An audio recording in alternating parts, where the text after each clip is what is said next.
Buon pomeriggio a tutti dall'Ippodromo Arcoveggio, prossimi al via i partecipanti alla prima corsa, una prova per cavalli di 3 anni.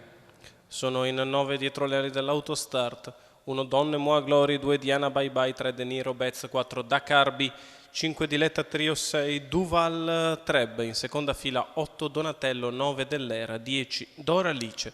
Prova per non vincitori di 5.000 euro nella carriera, la favorita è il numero 1 di Don Moa Glory. Si ritrae dal 6 Duval Treb e la macchina li lascia con la rottura da parte di De Niro Betz, sbaglia anche Dakarbi che stava andando al comando, sbaglia numero Diana 4 Bye Bye. Dakarbi squalificato, numero numero 2 Diana Bye Bye squalificato, numero 3 De Niro Betz squalificato, numero 8 Donatello squalificato. E allora lasciamo a voce ovviamente alla speaker di giuria che chiama le tante rotture sulla prima curva. E così, Don Moa Glory sulla dritta opposta si è installata al comando. Doralice in seconda posizione, in terza c'è Dell'Era a precedere Diletta Trio e quindi Duval Treb alla retroguardia. Sono rimasti in 5. Dopo il primo quarto che se n'è andato in 31,1, si approccia alla curva di sinistra con Don Moa Glory in evidenza nei confronti sempre di Doralice, Dell'Era, mentre dall'ultima posizione tenta la mossa esterna Duval Treb.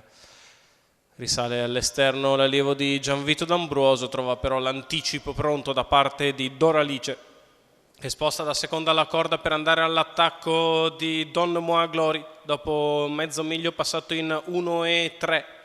Don Moa in vantaggio, Doralice al suo esterno, Duval Treb in terza posizione a precedere Dell'Era e quindi Diletta Trio, il chilometro che se ne va in 1,17,6 con la leader che prosegue attaccata da Doralice.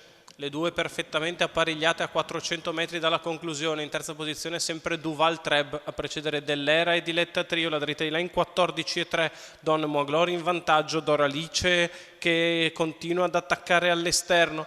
Poi ancora Duval Treb a metà dell'ultima curva, Don Moa Glory ha respinto il tentativo di Doralice e si allunga in retta d'arrivo. L'avversaria prova a tornare al suo esterno, Don Moa Glory che però è in netta evidenza. Don Moa Glory che nel finale vince come vuole nei confronti di Doralice, mentre per il terzo posto probabilmente ancora Duval Treb, nonostante abbia perso un po' la camminata. 1,15,7 il ragguaglio cronometrico per il successo in percorso di testa di Don Moa Glory.